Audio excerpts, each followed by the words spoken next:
berjumpa lagi dengan aku Ratna Kinanti di channel ini. Udah lama banget sejak terakhir kali aku upload video di YouTube. Akhirnya hari ini aku bisa bikin konten lagi. Dan di video kali ini aku ingin mengajak kalian jalan-jalan ke kota Kebumen. Mungkin kota Kebumen ini nggak seterkenal kota-kota besar seperti Jogja, Bandung, atau Semarang. Tapi kota Kebumen ini punya banyak wisata yang menarik. Nah, aku nanti rencana di Kebumen itu akan camping di Pantai Menganti. Ini pantai yang cukup terkenal di kalangan wisatawan. Dan selain ke Pantai Menganti, aku juga rencana mau main ke Goa Jati Jajar dan Benteng Van der Wijk. Cuma nanti nyesuaiin lagi sama waktunya, karena aku waktunya terbatas juga. Semoga aku bisa jelajah semuanya. Nah, aku akan berangkat hari ini, hari Jumat malam, naik kereta api Serayu dari stasiun Pasar Senen. Cuma nanti aku turun di Kroya, dan dari Kroya nanti aku akan lanjut ke Kebumen naik bis. Dan aku akan pulang hari Minggu malam dari Kebumen. Jadi kurang lebih trip ini akan berlangsung selama 2 hari. Jadi kalau kalian penasaran, ikutin terus perjalanan aku. Perjalanan dari rumahku di Depok, aku tempuh dalam waktu kurang lebih 1,5 jam menggunakan KRL, dan aku harus transit 2 kali di stasiun Manggarai dan Jatinegara. Agak ribet sih, karena aku bawa barang banyak juga, ya demi menghemat ongkos guys. Oke, ini aku udah sampai di stasiun Pasar Senen, tapi aku harus nyebrang dulu ke peron pemberangkatan kereta api jarak jauh.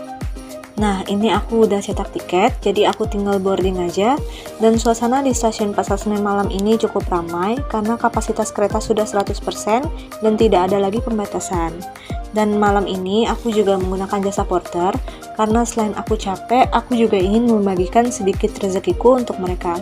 Karena para porter ini tidak digaji oleh PT KAI, jadi mereka hanya mengandalkan penghasilan dari penumpang saja. Penumpang bisa membayar secara sukarela, biasanya berkisar antara Rp20.000 sampai Rp30.000, dan porter ini akan mengantarkan barang penumpang sampai ke tempat duduk. Oke guys, karena ini perjalanan malam, jadi aku mau menikmatinya dengan tidur karena aku harus ngumpulin tenaga buat besok. Perjalanan dari Jakarta ke Kroya ditempuh dalam waktu kurang lebih 10 jam. Gak kerasa udah pagi, kurang lebih setengah jam lagi keretaku akan sampai di stasiun Kroya.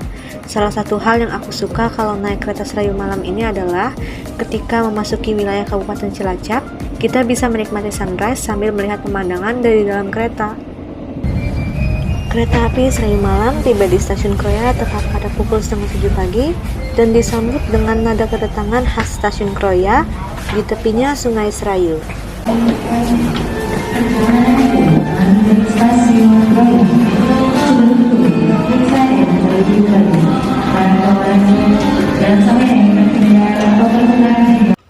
Sekarang udah jam 7:30 pagi, tapi di sini suasana masih sepi banget guys. Tadi aku udah sarapan di dekat stasiun dan sekarang aku lagi jalan untuk cari bis ke arah Kebumen. Ini pengalaman pertama aku naik bis di daerah ini, jadi aku juga tadi banyak tanya sama penduduk sekitar supaya nggak salah naik. Oke, ini aku udah dapat bisnya. Jadi pertama-tama aku harus naik bis menuju perempatan Buntu, kurang lebih 5 km dari stasiun Kroya. Bis ini tarifnya cuma 3.000 aja. Aku udah sampai di perempatan Buntu dan ternyata di sini tersedia bis ke berbagai tujuan. Aku akan naik bis putih sebelah kiri ini ke Kebumen dan nanti aku akan turun di terminal Kebumen untuk ambil penyewaan motor. Tarif bis ini yaitu Rp30.000 dan perjalanan ditempuh dalam waktu 1,5 jam. Wah, kacau guys, ternyata bis yang aku naikin ini nggak lewatin terminal Kebumen. Harusnya aku naik bis besar yang sebelah kanan tadi, tapi ya udah nggak apa-apa, aku jadinya turun di dekat alun-alun Kebumen dan sambung satu bis lagi untuk sampai terminal. Akhirnya aku sampai di terminal Kebumen. Aku tinggal tunggu motornya datang, dan untuk tarif sewa motor di sini yaitu Rp90.000 per hari. Ini aku sewanya untuk 2 hari ya guys. Oke, ini aku udah dapat motornya dan sekarang aku mau meluncur terlebih dahulu untuk beli makanan dan sewa perlengkapan untuk camping nanti. Tapi sebelum itu, aku mampir dulu di SPBU terdekat untuk isi bensin sekaligus bersih-bersih, cuci muka, dan gosok gigi. Walaupun sedang traveling, kita tetap harus jaga kebersihan tubuh ya guys. Dan gak lupa, aku juga selalu pakai sunscreen untuk melindungi kulitku dari sinar matahari, supaya kulitku gak terbakar selama jalan-jalan. Nah, ini ada papan informasi mengenai wisata-wisata di Kebumen. Bisa kita lihat di sini banyak banget pilihan wisatanya ya guys. Sekarang aku sudah sampai di toko frozen food, dan karena aku mau yang sedikit mewah, jadi ini aku ada beli daging, steamboat, fish roll, dan seblak instan. Oke, sekarang aku lanjut menuju tempat sewa alat campingnya. Aku suka banget suasana berkendara di kota kecil kayak gini, selain karena nggak macet, udaranya juga bersih dan ditemani dengan view persawahan yang menyejukkan mata. Ini dia tempat sewa alat campingnya, lokasinya persis di belakang stasiun Karanganyar Kebumen. Walaupun tempatnya kecil, tapi alat yang disediakan cukup lengkap. Ini aku ada sewa tenda, matras, sleeping bag, dan alat masak untuk 2 orang. Totalnya 103.000 untuk 1 hari. Setelah semua logistik lengkap, aku langsung menuju Pantai Menganti melalui jalur pertanahan. Jarak dari pusat kota Kebumen ke Pantai Menganti sendiri sekitar 45 km dan dapat ditempuh dalam waktu kurang lebih 1,5 jam menggunakan sepeda motor. Jalanan di daerah pertanahan ini cukup bagus, tapi ketika memasuki wilayah pantai, jalanannya cukup ekstrim karena banyak tanjakan dan turunan curam. Tapi aku merasa sedikit aman karena di sini banyak rumah penduduk. Cuma aku saranin kalau kalian mau kesini lebih baik pagi atau siang hari, karena malam hari minim penerangan, dan pastikan kendaraan kalian sehat dan remnya berfungsi dengan baik.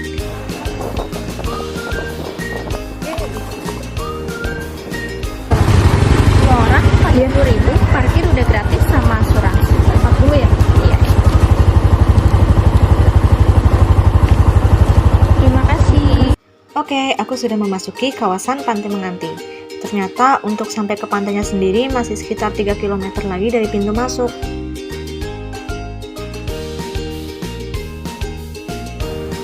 Yeay, akhirnya aku sampai juga di tepi Pantai Menganti. Sumpah, pas pertama kali aku lihat pantainya, aku beneran takjub karena sebagus itu. Dengan tebing di sebelah kanan dan kiri pantai, bebatuan yang indah, ditambah birunya air laut, aku bener-bener gak nyesal jauh-jauh datang ke sini. Sebelum main dan foto-foto, aku mau isi tenaga dulu di warung makan pinggir pantai. Ini aku pesen mendoan dan ikan bakar.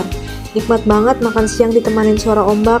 Dan ini aku juga dikasih nanas sama wisatawan dari Pemalang yang mampir di warung ini juga. Guys, seru banget. Ternyata di sini ada angkutan pick up yang bisa mengantar kita keliling Pantai Menganti.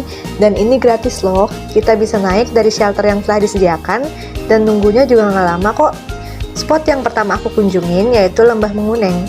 Ini salah satu tempat favorit para wisatawan untuk berfoto atau sekedar menikmati keindahan Pantai Menganti. Dari Lembah Menguneng ini kita bisa lihat view laut yang luas dan lengkungan bukit yang memagari bibir pantai. Tapi sayangnya karena hari ini cuaca mendung, aku nggak bisa lihat sunset. Karena udah mau gelap, aku bergegas kembali untuk mengambil barang-barang yang aku titipkan di warung makan tadi, dan setelah itu menuju ke area camping.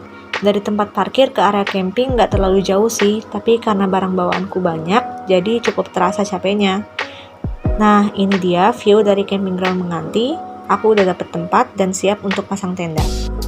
Agak sulit untuk pasang tenda karena udah malam dan minim penerangan. Aku sama temanku juga nggak begitu paham untuk pasang tenda sendiri, jadi ini pengalaman pertama kami.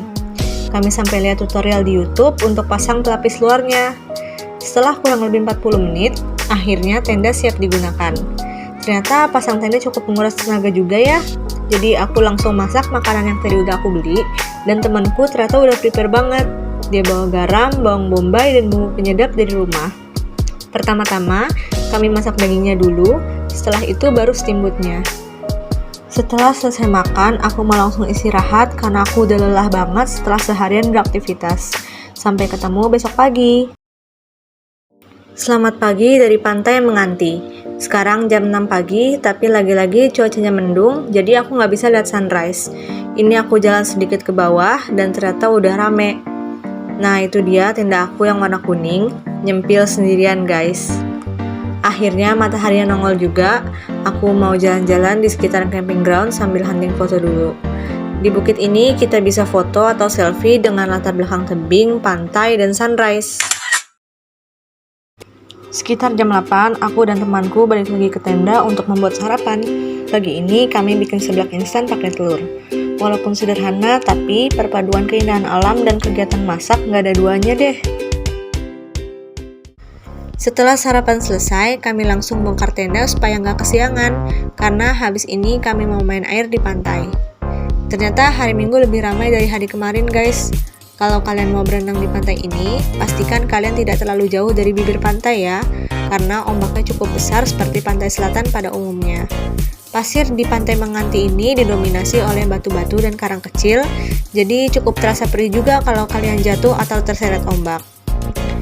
Nah, di sebelah sana ada jembatan merah. Nanti sebelum pulang aku mau coba mampir ke sana juga.